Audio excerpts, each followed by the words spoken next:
Você já se auto-sabotou? Vive em relacionamentos complicados? Segue entre tapas e beijos com a sua família? Já esteve perdido em algum momento na sua carreira? Você não está sozinho. Em Psicologia Sincera, eu, Ana Luísa, E eu, Ana Tereza, vamos comentar os mais diversos assuntos do nosso cotidiano, sempre com uma opinião sincera. pode ser que você se identifique ou não com as nossas análises e reflexões. Mas aí você vê se a carapuça serviu. E aí, gente, sejam bem-vindos a mais um episódio do Psicologia Sincera. Antes de a gente falar de quadro, antes de a gente falar de tema, a gente quer fazer um convite pra vocês. Se você gosta do nosso conteúdo, se você já maratonou tudo e quer mais do nosso conteúdo, a gente vai deixar um convite pra você receber um episódio extra do Psicologia Sincera por mês, se tornando nosso apoiador através do Orelo. É outra plataforma, o link vai estar aqui embaixo na descrição. A gente tem essa área de apoio com os nossos ouvintes, que a gente tem essa comunidade onde uma vez por mês eles recebem um episódio extra exclusivo da nossa área de apoio, além de ter prioridade na fila de espera desse quadro aqui que a gente vai fazer, que é o Analisando, que é o quadro onde nossos ouvintes enviam histórias pra gente em anônimo. Importante falar, a gente lê aqui as histórias em anônimo e comenta em cima delas sobre qualquer questão, gente. A gente recebe muito de relacionamento, que inclusive hoje a gente vai falar de relacionamento, mas um tema mais específico dentro disso, pra quem nunca ouviu falar ou pra quem já ouviu falar e quer saber mais sobre, que é o love bombing, né? Que volta e meia eu já vi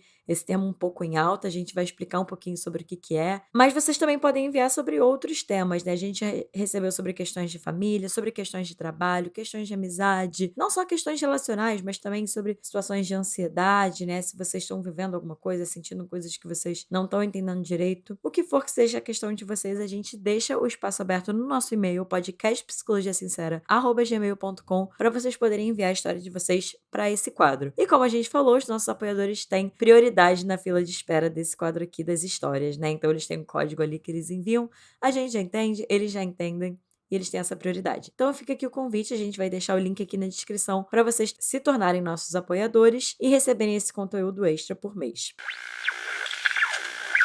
Uma pequena pausa aqui, diretamente da pós-produção do podcast, porque a gente tem uma notícia quentinha que a gente não queria deixar o episódio de semana que vem pra contar pra vocês, que é o seguinte: a gente tá chegando aqui no final do ano, que é um período que a gente geralmente fica muito reflexivo, né, em relação a como que foi o ano, o que a gente fez, o que mudou, o que ainda tá igual e a gente gostaria de mudar. E bom, a gente queria hoje fazer um convite pra você que tá ouvindo. Se você, assim como eu, fica reflexivo agora no final do ano e junto disso, inclusive, tem dificuldade de se apropriar das suas conquistas e daquilo que você mudou, daquilo que você transformou, tem dificuldade de fazer essa passagem do final de um ano para o início de um novo ano e fazer, né, esse fechamento de ciclo junto de abertura para um novo ciclo, eu, Ana Luísa, aqui do Psicologia Sincera, vou fazer agora no mês de dezembro, no dia 14 de dezembro, um workshop especial de fim de ano para juntos a gente cuidar desse fechamento de ciclo de 2024 e abertura para o novo ciclo de 2025. Então vai ser uma manhã com atividades para te ajudar a se apropriar das suas conquistas, integrar os passos que você deu em 2024, fazer esse fechamento com cuidado e, junto disso, atividades que ajudem também a abertura para o ano novo. E, junto disso, que esse espaço ajude também no direcionamento para 2025, do que você quer, do que você deseja,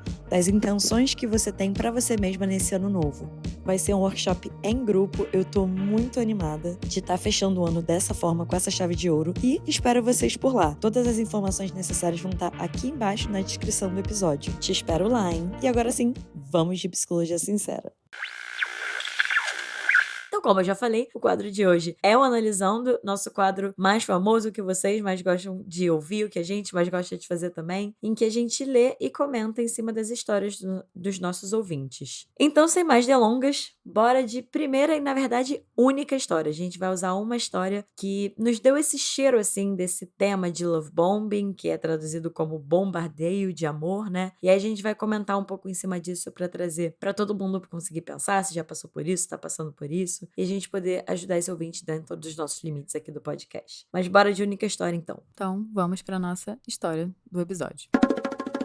Olá, Anas, tudo bem? Vou contar aqui um pouco sobre um término recente que tive, que me deixou na dúvida o que passei e se teria nome. Me considero uma pessoa demissexual, tentando me adaptar às normatividades. Talvez até me sabotando um pouco. pois acabo criando vínculos muito rápido com mulheres ficantes para conseguir ter algum tipo de contato. Já tentei de muitas formas apenas ficar por ficar, mas acabo não conseguindo e é quase certo que preciso criar um vínculo, mesmo que por algumas horas, para ter contato físico e sexual. Apesar de me identificar como demi, ainda tenho muito desejo de ter uma relação, construir, conversar, ser cúmplice, ter um contato sexual, afeto e seguir. Sobre a relação que eu tinha, tudo começou quando eu conheci alguém pelo Tinder. Nos conhecemos, aprofundamos nossa conversa e em seguida começamos um namoro depois de 2 a 3 semanas. Parecia tudo ok, até que percebi que assim que iniciamos um namoro, de alguma forma me transformei em alguma figura de distanciamento para ela, já que tínhamos um contato e um afeto bom antes, no qual por muitas vezes até fiquei com medo de que eu estivesse dando e até recebendo um love bombing. Me considero uma pessoa muito genuína e dou muito fácil. Quero deixar claro que ela tinha recém acabado um namoro, acho que em torno de uns 2 meses. Percebendo seu distanciamento súbito, me oferecia para ficar em sua companhia, entre muitas ela aceitou. Passávamos períodos de 1 semana juntas e em eventual momento até 1 mês de aproximação. Ela me mandava códigos simples que não pude perceber, como preciso fazer esse trabalho ou vou precisar arrumar a casa tal dias.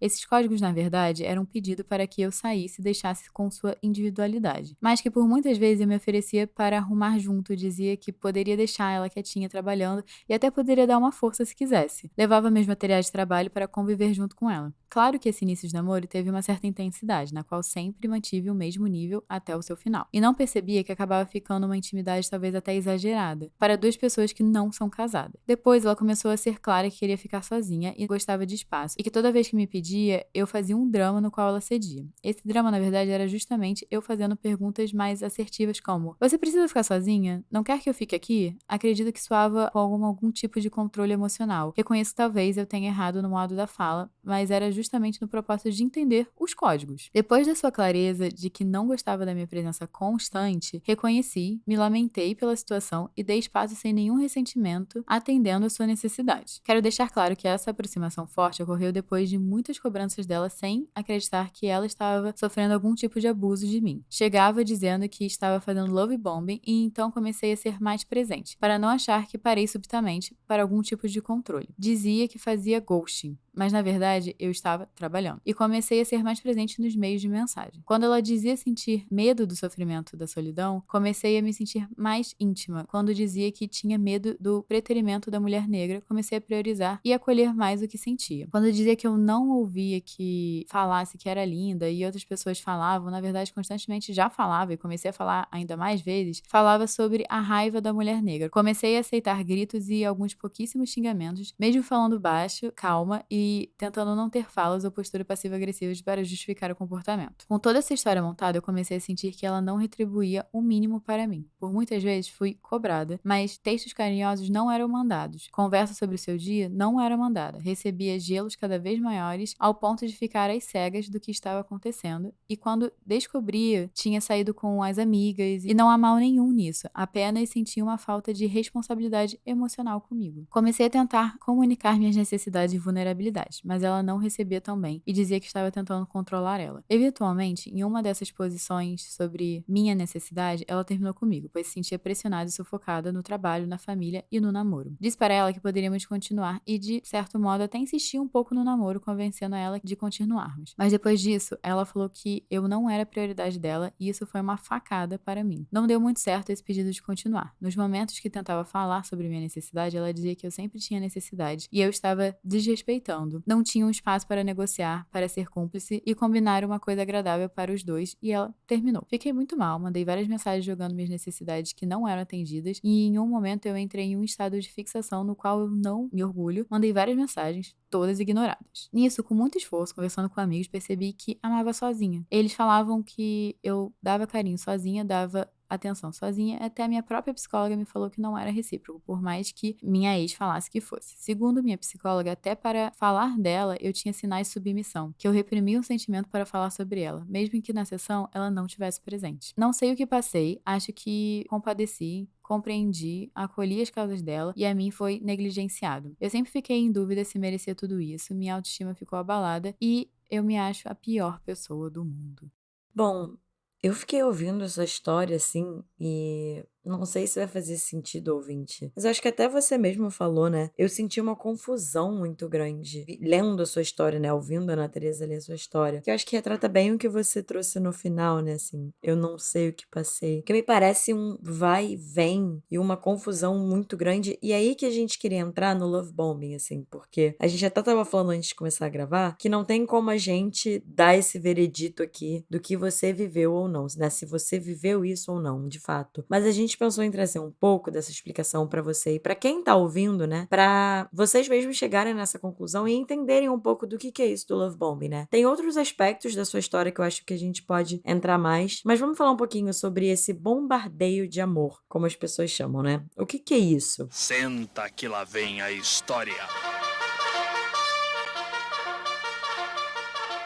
Esse foi um termo que foi criado para quando alguém dá uma atenção e um carinho, que geralmente acontece com um parceiro romântico, de uma forma avassaladora, assim, muito intensa, exagerada, e normalmente é no início do relacionamento. E é difícil mesmo reconhecer e diferenciar esse love bombing de uma intensidade passional do início de uma relação. Principalmente porque é normal, né? Assim, que no início dos relacionamentos, você até falou sobre isso, dessa intensidade do início. E, de fato, gente, é normal que no início de relacionamentos, de relações, a gente se sinta de alguma forma perdidamente apaixonado, né? Essa intensidade. Isso acontece muito porque, de fato, os nossos hormônios e neurotransmissores eles estão num auge, assim, né? Existe uma alteração química no nosso cérebro nesse momento que a gente tá nesse início da relação se apaixonando. Isso é um fato, assim, isso é comprovado mesmo, que existe essa alteração. Então, essa intensidade, ela acaba fazendo parte, assim. E outra coisa que eu fiquei pensando, essa intensidade não do love bombing, tá? A gente vai fazer essa diferenciação daqui a pouco, mas só pra trazer que não é atípico ter uma intensidade, né? E eu acho que outra coisa que torna fácil de passar despercebido essa intensidade, assim, na cultura se valoriza e idealiza muito essas demonstrações de afeto exageradas, né? Não sei o que vocês percebem sobre isso, assim, mas nos filmes, né, nas séries, até fiquei pensando, você falou que vocês começaram a namorar depois de 1, 2 semanas, eu pensei, caramba, assim, que rápido, né? Parece que em 1 ou 2 semanas é suficiente pra você conhecer uma pessoa, pra você assumir um relacionamento com essa pessoa, mas pensando nessa questão da cultura, como que instiga, eu li sua história e eu fiquei pensando nos filmes, né? Como que é um pouco assim que é vendida essa ideia. A gente fala muito isso aqui no podcast, né? Essa ideia do amor romântico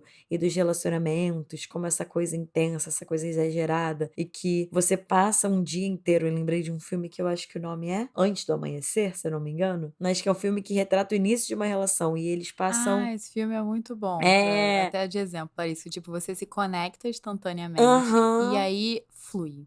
É uma conexão de E milhões. você passa um dia inteiro com a pessoa, conhecendo a pessoa, e aí de alguma forma existe uma ideia ali de que aquela é a sua pessoa e que aquilo, assim, com essa intensidade muito grande, né? Então vendendo essa ideia desse pouco tempo, entre aspas, suficiente para você se entregar e para você entrar, né, nessa relação. O que é muito diferente da realidade mesmo, assim, né? Da rotina e do cotidiano normal da vida e do tempo que a gente precisa pra gente conhecer uma pessoa. Mas é isso, né? A gente é vendido essa ideia. Então, essa intensidade, inclusive do love bombing, né? A gente vai falar um pouco mais dele na prática, como que acontece, mas essa intensidade dessas demonstrações excessivas de afeto do início, que vem inclusive muitas vezes com fala, né? Não é nem só demonstração de afeto e atenção, mas às vezes tem umas falas assim, de com uma semana você conhece a pessoa, e às vezes tem uma fala de, nossa, você é a pessoa da minha vida, eu finalmente encontrei a pessoa da minha vida.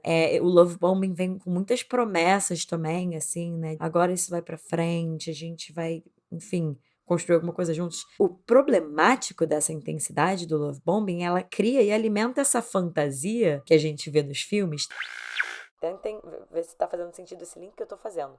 O filme vem de uma ideia de uma fantasia pra gente muito bonita e muito mágica, né? De que essa intensidade e que em um dia a gente conhece a pessoa da nossa vida. E o love bombing também ativa como se fosse essa fantasia, né? Onde tudo parece mágico, tudo parece lindo e muito fácil, inclusive. o que não é real dentro da realidade de relacionamentos, o que pode facilmente ofuscar a percepção de outros sinais problemáticos, às vezes, das pessoas, né? Daquela pessoa que a gente está se relacionando. Inclusive, uma questão que a gente vai falar daqui a pouco, que é uma questão de limites, que é uma coisa muito sem limites. E um relacionamento sem limites, em todos os âmbitos da relação, assim, quando não tem espaço para limites de uma relação, isso já é um sinal vermelho. Quando eu fico vendo essa história também, eu fico pensando que juntou a fome com a vontade de comer, no sentido de... Eu fico olhando pra dinâmica do casal. Uhum. E eu acho muito interessante porque ela tem questões com assertividade. A partir do momento que ela começa a mandar códigos, eu achei até interessante que você botou como códigos, né? Uhum. São os indiretos que ela mandava pra você de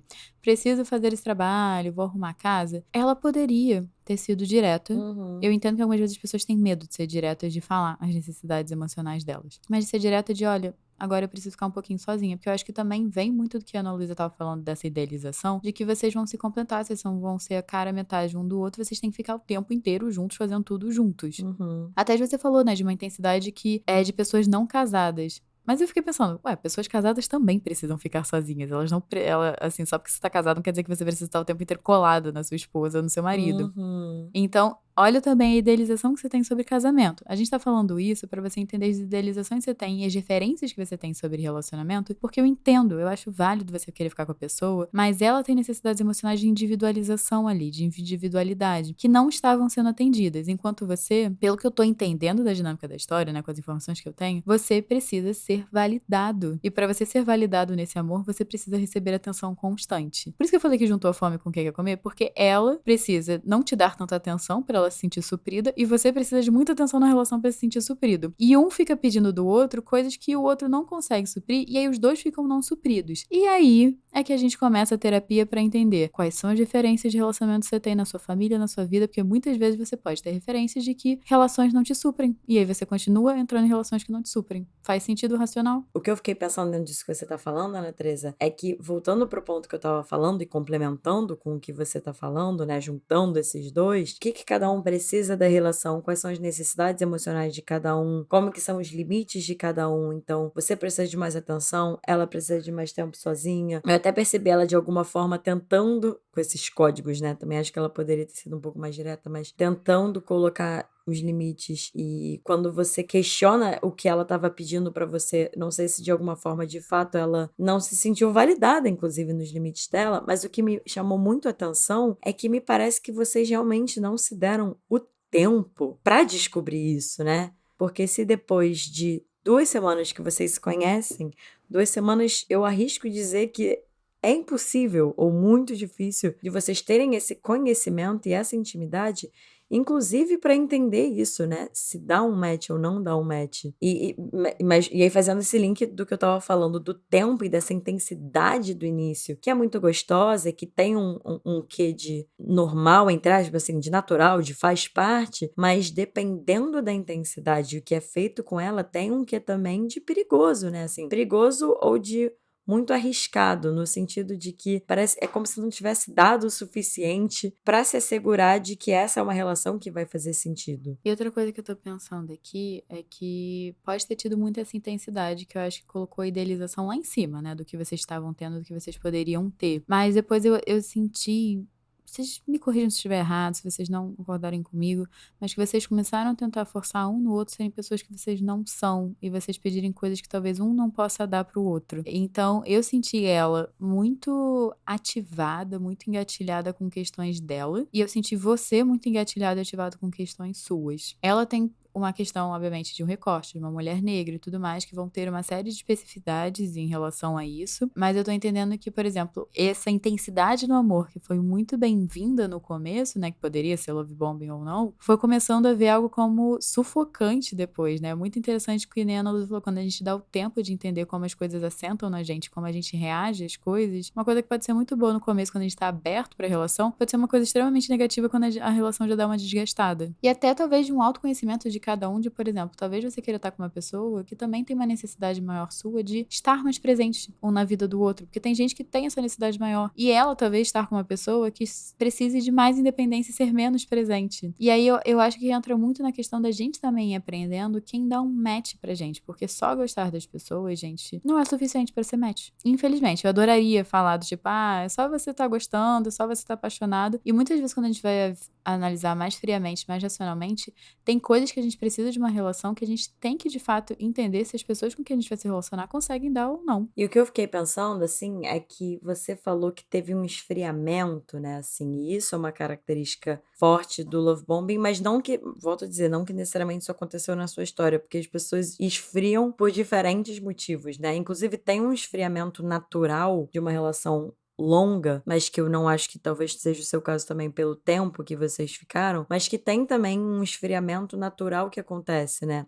Mas eu acho que o que é importante da gente diferenciar de uma demonstração saudável de afeto, de estar apaixonado, dessa intensidade do início do love bombing, é o quanto é abrupto e de um lugar para outro, assim, então de uma demonstração de afeto muito intensa, muito excessiva para ou nada, digamos assim, ou até frequentemente depois do love bombing vem junto em relações tóxicas, né? Ou pessoas tóxicas. Depois do love bombing vira um ciclo até de desprezo até certo ponto, porque aí entra numa forma de manipulação, mas a diferenciação dessa demonstração saudável e do love bombing é uma constância, assim, é um equilíbrio, porque mesmo com talvez um esfriamento de uma relação ali ao longo dos meses ou dos anos, não é tão 8 ou 80 a questão da demonstração de afeto, né? Tem até uma psicóloga que fala muito sobre isso, sobre relacionamento, sobre love bombing. Eu vou botar o nome dela aqui na descrição, mas o nome dela é Carol Chilkian. Eu acho que é assim que pronuncia o sobrenome dela. E ela fala: o love bombing é como uma bomba, e depois que explode, tudo vira fumaça. Isso acontece até a pessoa perceber que já te conquistou, e nesse momento que ela percebe que ela já te conquistou, o comportamento dela muda completamente. Então, assim, tô trazendo isso aqui para você, ouvinte, para as outras pessoas ouvindo, como eu falei, irem identificando se foi por aí ou se pode ter sido talvez outro tipo de esfriamento, né? Então, o saudável na relação e dessa demonstração de afeto, porque pode ter, tá, gente? Tem pessoas que são mais românticas, que idealizam mais as relações, e aí tem essas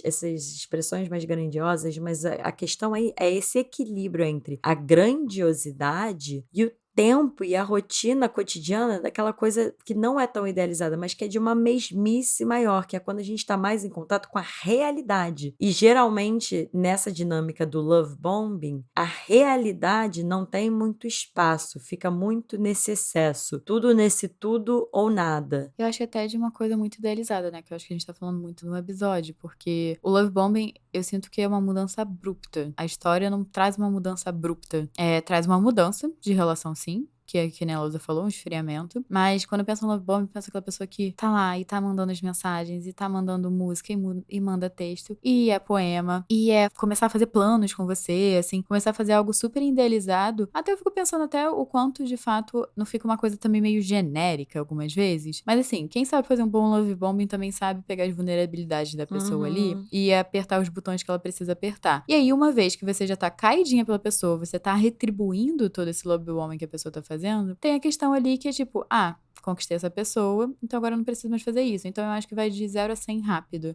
O esfriamento é gradual. Exatamente. E eu acho que um ponto importante de falar disso que você tá falando, Ana Teresa, eu vejo muito love bombing, assim, quando eu atendi clientes que relatavam experiências que me remeteram ao love bombing, eu vejo muito como se fosse uma dança, assim. Até porque uma das dificuldades de quem sofre, né, quem tá sendo alvo do love bombing, de sair disso, é que não é necessariamente, pode até ser, tá, gente? Mas não é necessariamente do 8 ao 80, ou melhor, do 100 ao 0, né? 100 no sentido de uma demonstração muito exacerbada de afeto pro 0 e acabou. E fica aí. É uma dança, quando eu falo no sentido de que a pessoa que tá fazendo love bombing, né, que inclusive é importante a gente ressaltar que love bombing é uma forma de manipulação emocional, seja consciente ou inconsciente da pessoa que tá manipulando, tá? Porque a gente tem às vezes uma ideia de que pessoas que manipulam, manipuladores ou abusadores, são pessoas que têm consciência do que estão fazendo, que é uma coisa assim, arquitetada, planejada. Pode até ser, mas não necessariamente tem essa coisa maquiavélica por trás. Às vezes não tá consciente, mas é um comportamento que a pessoa faz e que é extremamente abusivo e tóxico. E que frequentemente fica nessa dança, né? Então, de conquista, conquista, conquista com afeto, recebe, né? Enfim, atenção e afeto também de volta. E, inclusive, de alguma forma, isso acaba gerando, às vezes, uma relação ou de submissão, ou uma relação de dependência emocional da pessoa que tá recebendo love bombing, o que é bastante perigoso por causa disso. E aí é isso, né? Assim, num segundo momento, esse autor do bombardeio, ele corta do parceiro que ele tava dando. Então, como a gente tava falando, né? Por exemplo, ele pode começar ou a só não, assim, ir pro zero dessas demonstrações de afeto, ou até tratar a pessoa com algum tipo de desprezo, né? Fica uma coisa, como eu falei, inclusive lendo sua história, fica uma confusão muito grande, inclusive, pra quem tá recebendo, né? Porque uma coisa que acontece é essa pessoa alvo do love bombing, às vezes até superar seus próprios limites, abrir mão dos seus próprios limites nessa confusão de tentar entender. Então, talvez se eu fizer isso, eu vou receber aquele afeto que eu recebi lá no início, né? Que assim, acaba virando essa dança, inclusive porque ativa o nosso sistema de recompensa do nosso cérebro, que é ficar na busca daquele estímulo positivo inicial, né? Daquilo que a gente recebeu que foi tão gostoso. E é aí que entra esse jogo de manipulação. E o que acaba acontecendo é que gera muita instabilidade, né? Ansiedade, confusão, inclusive culpa. É muito comum, não sei se é o seu caso, ouvinte, quem viu essa história, como eu tô falando, né? A gente tá trazendo aqui as informações e aí você que avalia se é por aí, assim, se a sua experiência foi essa. Que a pessoa fica frequentemente nessa culpa de se perguntar o que ela fez, o que ela não fez, o que aconteceu pra do nada eu ter tido tudo aquilo e agora eu não tenho mais. E aí, esse é o ponto, né? Assim, com o tempo a relação ela vai se tornando um ciclo, que eu não sei se é algo que aconteceu na sua. Eu fiquei muito confusa dentro dessa dinâmica da sua história, ouvinte, assim, desse dar e receber, que como você falou, me parece que em algum momento ela cobrou, começou de uma forma muito intensa, e aí ela cobrou uma atenção, quando você deu essa atenção, ela deu uma recuada. Isso não necessariamente é um love bombing, né? Assim, tá dentro da dinâmica do love bombing. Às vezes tem alguma coisa a ver, inclusive, com a forma de se relacionar e os mecanismos de se relacionar e de defesa dessa sua ex-namorada. Não tem como a gente saber, né? Só dela contando a história dela e trazendo essa perspectiva. Mas eu fiquei com isso, assim, tem essa dança. Então, pra gente trazer aqui, fechando o episódio, né, a gente trouxe alguns sinais, 7 sinais, sobre o love bombing pra, se você estiver passando por isso, ou se você estiver suspeitando que você tá passando por isso, você dá uma olhada, você pensar com carinho sobre essas coisas. E atenção, se liga aí que é hora da revisão. Então, o sinal mais claro do bombardeio do amor é o comportamento que é desproporcional à conexão entre as pessoas. Então, o eu te amo, na primeira semana, ou indícios meio precipitados de compromisso quando ainda não existe a necessária confiança no outro. Isso pode ser um sinal de alerta. Então, gente, quando a pessoa não tá ali ainda, tá começando a gostar de você, e você tá tipo, meu Deus, você é o amor da minha vida, você é a mulher da minha vida, red flag. Bandeira vermelha. Bandeira vermelha. Outro sinal, né, é essa confusão também que pode fazer de alguém, por exemplo, que tá te falando o tempo todo que quer passar o tempo todo com você, quer mais, assim, não, mas eu quero ficar com você. E aí a coisa vai se estendendo nessa intensidade. E isso pode ser confundido, né, com romantismo, com caramba, essa pessoa gosta muito de mim, ela quer muito ficar comigo. Mas pode acabar sendo também um primeiro passo pra ter um certo isolamento da sua rede de apoio, dos seus amigos, dos seus familiares, que é, inclusive, um aspecto muito forte de relacionamentos tóxicos e mais ainda de relacionamentos abusivos, né? Esse isolamento acaba sendo uma estratégia muito eficaz para abusadores ganharem poder e controle. Então, também tem essa questão do elogios que oprimem. Ouvir que você é a coisa mais linda do mundo, ou que você é tudo, o que alguém sempre sonhou, pode não ser tão romântico quanto parece. Então, cuidado com elogios exagerados que pesam sobre você e não soam como se fossem feitos especialmente pra você. Aquela coisa, gente, genérica. Meio copia e cola aí, você pode ter visto num filme que a Ana Luísa também citou aqui, que viu. Até porque eu acho que uma coisa interessante sobre isso dos elogios, a gente não vai conseguir aprofundar muito aqui, mas eu não queria deixar de falar, é como que isso coloca a pessoa que tá recebendo o love bombing num pedestal também, mas é um pedestal falso, entre aspas, né? Primeiro porque esses elogios não são genuínos, né? Eles estão vindo mais num lugar de manipulação do que qualquer outra coisa, mas também porque se você é tudo que a pessoa sempre sonhou. Se você é a melhor pessoa do mundo, você é a pessoa mais linda do mundo, e quando você mostrar suas vulnerabilidades? E quando você errar? E quando você não acordar num dia que você tá a mulher mais linda do mundo, ou o cara mais lindo do mundo, né? Assim, isso frequentemente pode ser usado contra você, né? De caramba, mas eu achei que você era a melhor pessoa da minha vida, e você tá fazendo isso comigo? Então, assim, acaba que esses elogios, como a Ana Teresa falou, podem oprimir num lugar de serem usados contra você depois. Então, tem que tomar muito cuidado com isso. Então, também receber muitos presentes pode ser uma maneira de criar uma espécie de vício, especialmente se a pessoa, né, que faz o love bombing, fizer você sentir que você precisa compensá-lo de alguma forma depois. Outra forma, né, é que, assim, quem faz esses bombardeios precisa se comunicar excessivamente, por exemplo. Então, conversando todo dia com o parceiro, por meio de mensagem, por meio de ligação. E aí, o que acontece, geralmente, é essa cobrança, assim. O que vocês podem perceber que muito do que a gente está falando parece que é genuíno, mas geralmente essas ações de amor, de afeto exacerbada, vêm junto de uma cobrança junto, né? De quero falar com você o tempo todo. E aí, pra quem tá recebendo, parece muito romântico, mas é isso. Se por algum motivo você tem que colocar um limite e você não consegue retribuir esse excesso, aí você é culpado por isso. Aí é como assim? Mas eu tô te dando isso tudo e você não tá me dando de volta? E também tem a questão do ciúme e a desconfiança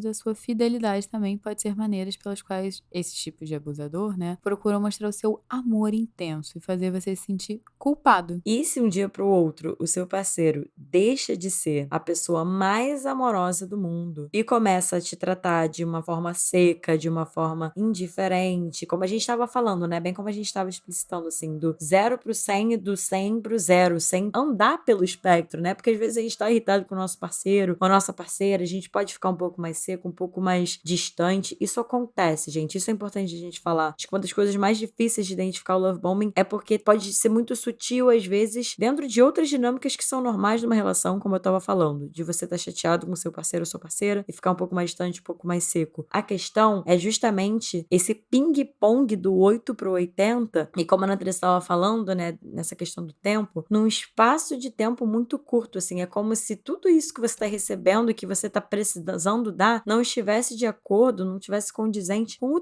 tempo mesmo para construir. Como você mesmo falou, né, ouvinte? Você trouxe que às vezes parecia que vocês tinham uma intensidade que até exagerada, né? Assim, como se vocês estivessem casados. E as relações, gente, as relações saudáveis e sustentáveis, no sentido de sustentar por muito tempo, elas são construídas no dia a dia, na rotina, no cotidiano, assim. Precisa de muito mais do que só uma intensidade passional para algo ser verdadeiro e para algo ser saudável, principalmente.